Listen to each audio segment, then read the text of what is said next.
Welcome to Kumari homely cooking. நம்ம என்ன பார்க்க போகிறோம்னு சொன்னால், ஒரு 100 கிராம் மஷ்ரூமில் 1 கப்பு பாஸ்மதி ரைஸ் வச்சு பிரியாணி பண்ண போகிறோம். எப்படி பண்ணலான்னு பார்க்கலாம். அதுக்கு சின்ன சைஸில் 2 பெரிய வெங்காயம், 1 ஸ்பூன் இஞ்சி பூண்டு பேஸ்ட்டு, கொத்தமல்லி இலை, புதினா, ஒரு பெரிய தக்காளி,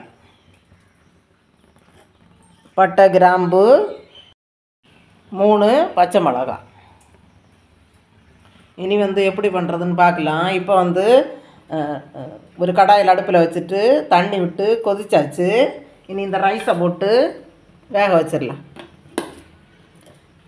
இதில் பட்டை, கிராம்பு, ஏலக்காய், பிரிஞ்சி லீஃப், அன்னாசி பூ அதெல்லாம் இதில் தண்ணியிலே போட்டுடலாம். இந்த ரைஸையும் இதில் போட்டுடலாம்.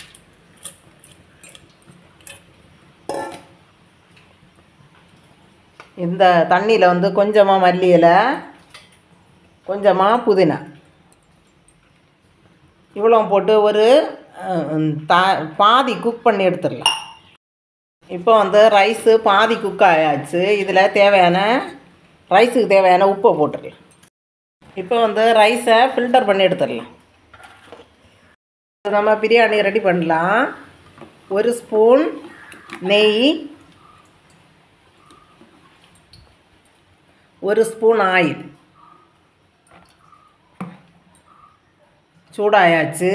இனி 3 பச்சை மிளகாயும் 2 பெரிய வெங்காயத்தையும் இதில் போட்டு நம்ம கொஞ்சமாக உப்பு போட்டு கோல்டன் ப்ரௌன் ஆறுறது வரைக்கும் வதக்கிடலாம். இப்போ வெங்காயம் பச்சை மிளகாய் வதங்கியாச்சான்னு பார்க்கலாம். நல்லா வதங்கியாச்சு. இனி 1 ஸ்பூன் இஞ்சி பூண்டு பேஸ்ட்டு அதையும் போட்டுடலாம். அதையும் போட்டு நல்லா மிக்ஸ் பண்ணி விட்டுடலாம். பூண்டோட பச்சை வாசனை போயாச்சு. இனி கட் பண்ணி வச்சுருந்த தக்காளியும் போட்டு மிக்ஸ் பண்ணி விட்டுடலாம். பிரியாணிக்கு தேவையான மசாலா: 1 ஸ்பூன் மிளகாத்தூள், ஒரு 1/4 ஸ்பூன் மல்லித்தூள், 1/2 ஸ்பூன் கரம் மசாலா, இவ்வளோ போட்டு நல்லா மிக்ஸ் பண்ணி விட்டுடலாம். இப்போ மசாலாயோட பச்சை வாசனை போயாச்சு. இதில் 2 ஸ்பூன் தயிர், புளிப்பு இல்லாத தயிர், வீட்டிலையே ரெடி பண்ணின தயிர், அதில் ஒரு 2 ஸ்பூன் விடலாம். அதையும் போட்டு நல்லா மிக்ஸ் பண்ணி மசாலா எல்லாமே நல்லா வதங்கியாச்சு. இனி இதில் இந்த மஷ்ரூமை போட்டு மிக்ஸ் பண்ணிடலாம்.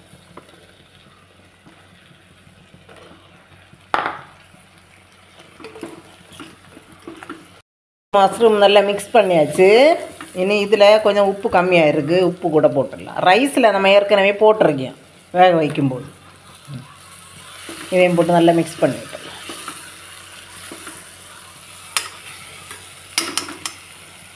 இனி இது வேக தேவையான 1 கப்பு தண்ணி விட்டால் போதும். 1 கப்பு தண்ணி விட்டு நல்லா கொதிக்கட்டும். நம்ம இப்போ மஷ்ரூம் வெந்தாச்சு. இனி இதை கீழே இறக்கி வச்சுட்டு அந்த ரைஸ் அதில் போட்டுட்டு தம் போட்டு எடுத்துடலாம். இப்போ ரைஸை போட்டு நல்லா நிரத்தியாச்சு.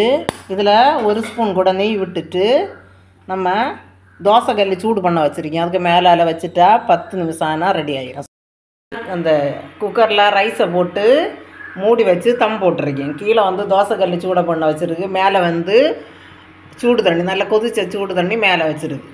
இனி ஒரு மீடியம் ஃப்ளேமில் வச்சு ஒரு 10 நிமிஷம் ஆனால் சூப்பரான மஷ்ரூம் பிரியாணி ரெடி ஆகிடும். நம்ம ஓப்பன் பண்ணி பார்த்துடலாம். 10 நிமிஷம் ஆயாச்சு.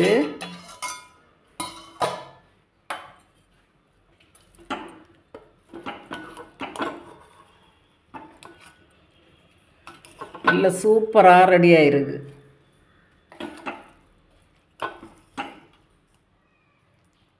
இப்போ சூப்பரான மஷ்ரூம் பிரியாணி நல்ல உதிரியாக சூப்பராக ரெடி ஆயாச்சு.